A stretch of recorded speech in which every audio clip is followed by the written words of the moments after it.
Hello and a warm welcome to all our viewers. I am Shivam Damohe and with me I have a very special guest. Not only has he scored the most number of Premier League goals, but is also arguably one of the best strikers in the Premier League. I am sure you must have guessed it right. Alan Shearer. Welcome, Alan. Thank you, it's great to be here. Been here a couple of times before, so it's amazing to be back here. The enthusiasm and passion for football is growing all the time, so I'm really excited to be here again. So what brings you to Mumbai once again? With the Premier League for the next generation Mumbai Cup. The Premier League have sent 3 clubs over here, Manchester United, Chelsea and Southampton, to come and play against the 3 ISL clubs in a mini competition. So I'm really looking forward to it, to see the next generation of players, both from the ISL and from the Premier League. Yeah. So when you think of India in terms of sports, what comes to your mind first? Is it cricket, football, hockey? What is it? It has to be football, because football is my game. Football I knew when I was growing up as a kid, and as I said, I've been over to India 3 or 4 times now, and every time I come I see more passion, I see more excitement for football. I see it growing all the time. I know cricket is huge over here also, but our aim is to try and keep on pushing football and to keep on seeing it growing as quick as possible, and it is. Yeah, we spoke about Premier League and your goal scoring ability and records. Do you ever feel that record could be broken in modern day football? I hope not, because I really enjoy seeing my name at the top of the list. But I'm sure one day that all records are there to be broken one day. So I'm sure one day it will be. But as I said, I'm really enjoying seeing my name there. So hopefully not for a while. Could you talk about Liverpool and how sensational they've been this season? They've just been incredible. Even when they haven't played well in games, they've found a way to win games, which is the sign of a magnificent side.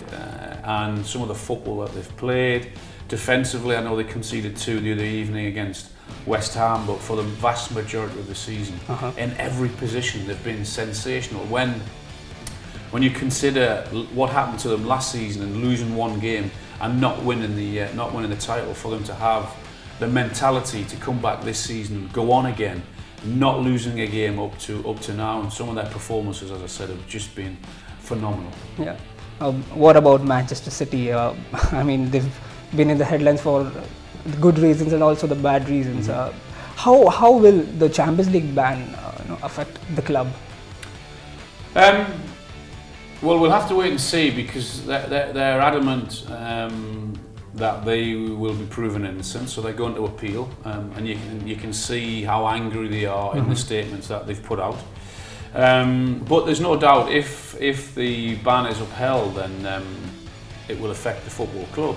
But also it could affect them this season in a positive way, in terms of having the players having the mentality to go out and say, okay, well, we want to go out and we want to prove a point and we want to win this competition, i.e. the Champions League.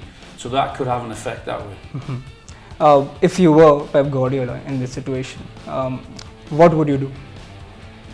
Well, that's a really tough question to answer, because I haven't been, and it's not the players' fault currently that they're in the position that they're in terms of the Champions League. So they just have to go out and focus on playing their game, which last season they were magnificent in achieving what they did.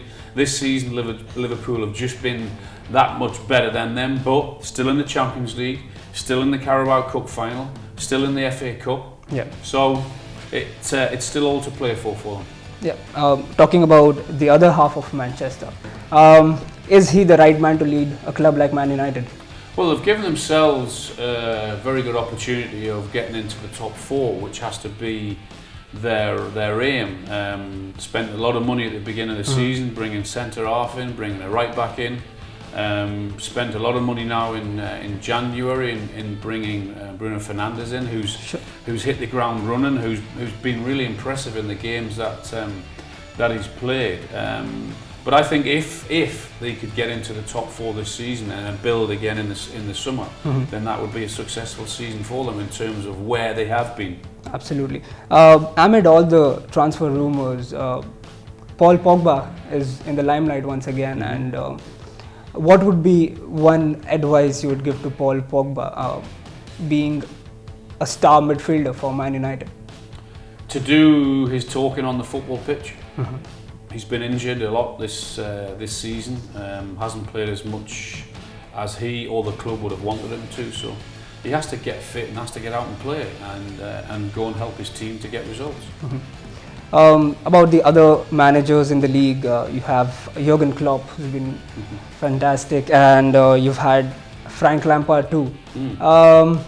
What's the difference between the two of them? And you can also include Ole in that matter. Yeah, well, when you look at the strength now of the Premier League in terms of football clubs, the players, and in particular the managers that the Premier League have, and when you look at Liverpool, Jurgen Klopp, at City, you have Pep, even Ancelotti now at Everton, Ole at Man United, and Frank Lampard at Chelsea, Jose at Tottenham. So the strength of the managers in the Premier League is incredible now, and that is without doubt a positive for our league. That's why our league keeps on getting bigger and getting better.